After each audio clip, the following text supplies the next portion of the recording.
My name's Robert Jones from Cardiff University. I just pick up on the prison again, and particularly the Welsh Government's position on criminal justice. This year being a massive year for debates on criminal justice. In February they outlined that they see the devolution of criminal justice as part of, and I quote, longer term vision for the future of Welsh governance. And on the same hand, Cadwyn Jones has welcomed the super prison in Wrexham. You talked earlier about a lack of ambition. It strikes me as a lack of clarity as well in terms of the long-term vision, what the super prison will actually mean for devolution in Wales.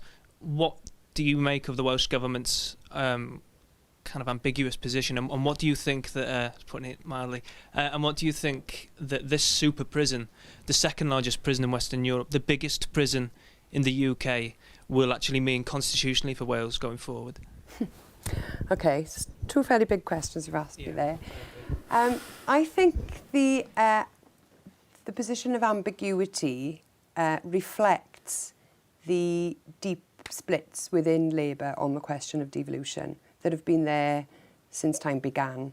And the 1997 referendum on devolution was a reflection of that historic compromise. And I think that the debate around silk is in that context too, and the debate around the criminal justice system is all part of that. And part of it is driven by the Labour Party's wing of MPs who, how can I phrase this to be kind, who are concerned by losing too many powers about what their role will be in the future. Will it mean that their numbers will be cut? So I think that that's the backdrop to the debate. In terms of the prison and the long-term constitutional consequences of that, then the implications are huge, because potentially if we do devolve our own criminal justice system and we're taking prisoners from outside the nation's boundaries, then there are a whole host of questions around who pays for that, where the liabilities are.